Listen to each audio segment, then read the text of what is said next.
Саламатсыздар ма балалар? Бүгінгі біздің сабақтың тақырыбы салыстыру операторлары. Біз сабақта салыстыру операторларын пайдаланып үйренуіміз керек. Бүгінгі сабақтың мақсаты біз Scratch ойын программалау ортасында осы салыстыру операторларын қалай пайдаланамыз және оны логикалық операторлармен қалай байланыстырамыз. Біз өткен сабақта операторлар блогында қандай операторлар бар екенін айтып өткенбіз. Яғни онда қосу, алу, көбейту, бөлуді іске асыратын арифметикалық операторлар және мәндерді салыстыратын салыстыру операторлары, сонымен қоса және немесе емес элементтерінен тұратын логикалық операторлар бар деп айтып өткенбіз.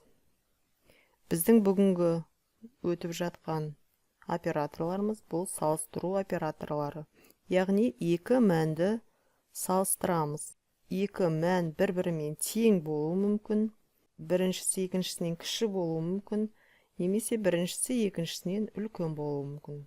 Енді біз өткен сабақта айтқандай логикалық операторлардың үш логикалық элементін білеміз. Олар және дегеніміз екі жақта шарт дұрыс болу керек. Мысалға біз екі жауапты айтатын болсақ, ол жауап 8-ден кіші және 6-дан үлкен деген сияқты.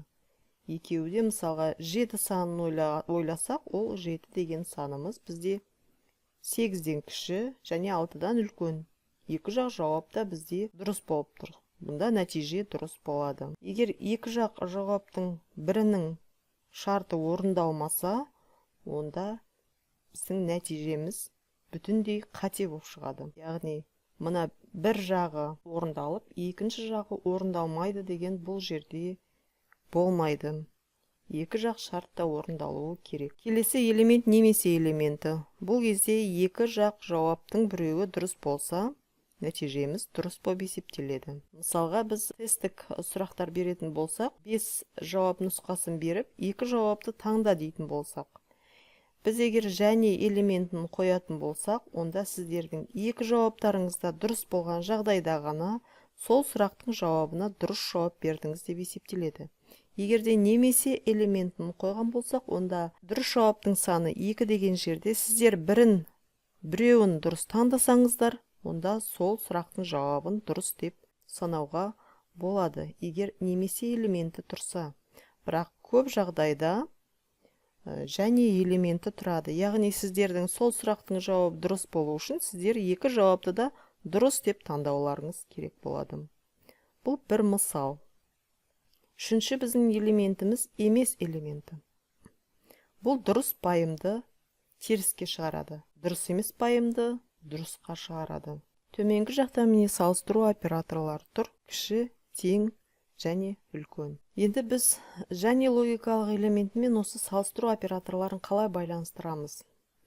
Мысалға, мен ойлаған 1 мен 10 санның арасындағы санды тап деген ойынды қарастыратын болсақ, әрқашан деген циклға аламыз әрекеттерді. Егер сіздің айтқан жауабыңыз 8-ден кем және 6-дан артық болса, онда дұрыс деген жауап дұрыс болып саналады. Әйтпесе дұрыс емес деп айтады кейіпкер. Осы ойынды ойнайтын болсақ, біз онда кейіпкерге сіз 7 санын ойлауыңыз керек деп алдын ала программалап береміз. Бұл мысалды қазір Scratch программасында жасап көрсетемін. Енді сіздерге үйге беретін тапсырма ол оқулықтың 24-ші бетіндегі мен ойлаған санды тап ойыны. Осы ойынның программасын құрып үйреніңіз. Бұл жерде сіз кейіпкерге осы санды ойла деп айтпайсыз. Сіздің кейіпкеріңіз мысық бола ма, күшік бола ма, өзіңіз таңдаған кейіпкер ол өзі ойлайды санды. Яғни, ол жерде біз айнымалы құруымыз керек болады. Сан деген айнымалыны жасаймыз және операторлар блогынан 1 мен 10 арасынан кездейсоқ санды таңдап береміз. Ол өзі осы 1 мен 10 аралығындағы кез келген санды ойлайды. Және сіздің берген жауабыңыз оның ойлаған санына тең болса, ол үндемейді. Егер тең болғанға дейін қайталайды. Егер сіздің жауабыңыз ойлаған санынан кіші болып жатса, онда ол кіші деп жауап береді. Егер сіздің жазған жауабыңыз ол ойлаған санынан үлкен болса, ол үлкен деп жауап береді. Ал егер сіз ол ойлаған санды табатын болсаңыз, кейіпкеріңіз үндемейді. Енді кейіпкердің ойлаған саны ол сол жақ жоғары бөлікте сан деген айнымалыда көрсетіп тұрады. Бұл ойынды да қазір Scratch 2 программасында жасап көрсетемін. Сіздер оны өздеріңіз үйде кітаптан оқулықтан қарап, жасап үйреніп көріңіздер. Енді жаңағы өткен мысалдарымызды Scratch 2 Offline Editor программасында жасап көрсетейін.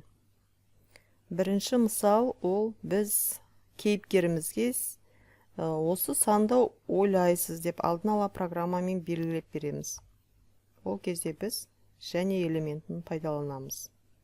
Сенсорлардың ішінен сұрақ қою. Мен ойлаған 1 мен 10 саны арасындағы санды тап деп жазамыз. Және басқарудан әрқашан қайталау циклын әкелеміз. Және де егер онда әйтпесе шартты блокты таңдаймыз. Енді операторлар блогының ішінен және логикалық элементін қоямыз. Және логикалық элементінің екі жағында екі салыстыру операторы тұрсын. Яғни кіші және үлкен блогы. Енді біздің жауабымыз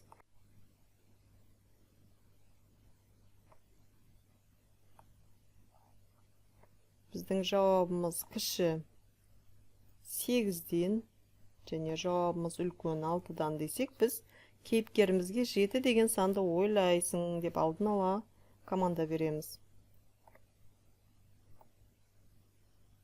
Келбет блогынан біз сөз, яғни дұрыс дегенде 2 секунд бойы айтасың дейміз. Әйтпесе дұрыс емес деп айтасың деп алдын ала программалап қоямыз. Енді программамызды орындап көрейік. Мен ойлаған 1 мен 10 сан арасындағы санды тап дейік. Біз мысалға 9 дейік. Дұрыс емес дейді. 8 дейді. Дұрыс емес дейді. 6 дейік. Дұрыс емес дейді. 5 дейік. Дұрыс емес дейді. 7 дейді. Дұрыс дейді. Яғни оның ойлайтын саны 7. Біздің жауабымыз 8-ден кіші және 6-дан үлкен болу керек, ол дұрыс деп айту үшін. Біз оны алдын ала программаға салып қойдық. Ал егер біз кейіпкердің ойлаған санын біз білмейтін болсақ, өзіне беретін болсақ, кез келген санды өзің ойла, біз табайық деген программа жасап көретін болсақ, ол программаның мысалы оқулықтың 24-ші бетінде тұр.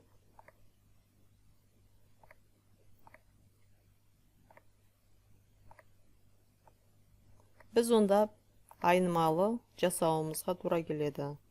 Сан деген айнымалыны жасаймыз. Және оған мән береміз. Оның мәні операторлар блогынан 1 мен 10 арасынан кездейсоқ, кез келген санды өзің ала бер дейміз. Яғни біз оған бермейміз мән.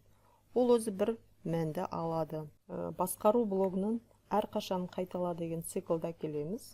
Енді осы жерде тағы да сіздің берген жауабыңыз біздің кейіпкеріміздің ойлаған санымен бірдей болғанға дейін қайтала деген. Дейін қайталау деген шартта кеп қоямыз. Бұл жерде біз операторлар блогынан салыстыру операторына келеміз. Салыстыру операторы біз сан айнымалысы, яғни кейіпкердің ойлаған саны, сенсорлардан біздің берген жауабымыз. біздің берген жауабымызға тең болғанға дейін қайталау керек. Мен қандай санды ойладым? Мен қандай санды ойладым? Мен 1 мен 10 сан арасынан деп сұрауға болады. 10 саны сіздер енді 10 санның 11, 12 деп кетпес үшін мен 1 мен 12 сан арасынан қандай санды ойладым деп сіздерден сұрасын.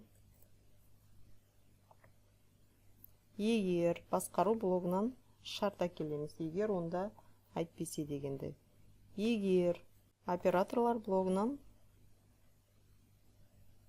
салыстыру операторларына келеміз. Егер сіздің жауабыңыз, ол сұраған кезде сіздің жауабыңыз оның ойлаған санынан үлкен болса, ол сізге келбет блогынан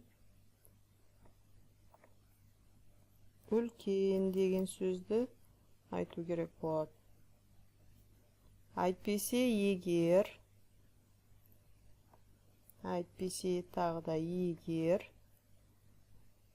операторлар блогынан салыстырамыз, сіздің жауабыңыз кіші болса, сенсорлардан жауап деректерден сан айнымалысы, яғни сіздің жауабыңыз оның ойлаған санынан кіші болса, онда келбет блогынан айтатын сөзін әкелеміз. Кіші деген сөзді айтсын. Басқару блогынан тоқтату командасын қоямыз. Енді міне программаны орындап көрейік. Мен 1 мен 10 сан арасынан қандай санды ойладым деп сіздерден сұрады. Сұрады да ойлады. 4 санын деп ойлап тұр екен. Біз оны мысалға 7 деп көрсек, ол айтады үлкен дейді. Мен ойлаған саннан үлкен дейді. 6 дейміз. Үлкен дейді. 3 десек кіші дейді. Өзінің ойлап тұрған саны міне сол жақ жоғары жақта ойын алаңының 4 деп жазылып тұр, қарасаңыздар. Ал біз сол 4 санын тапқанға дейін ол бізге айтпайды. Міне 2 деген 4 саннан кіші дейді. Кіші, онда үлкейту керек деп біз 3-ті береміз. Тағы кіші дейді. Сосын біз 4-ті береміз. 4-ті беріп едік, міне үндемей қалды. Демек, біз оның ойындағы санды таптық деген сөз. Осы мысалдардың бірін үйде орындап көріңіздер, үйреніңіздер. Осымен біздің практикалық видео сабағымыз аяқталды. Келесі сабаққа дейін сау болыңыздар.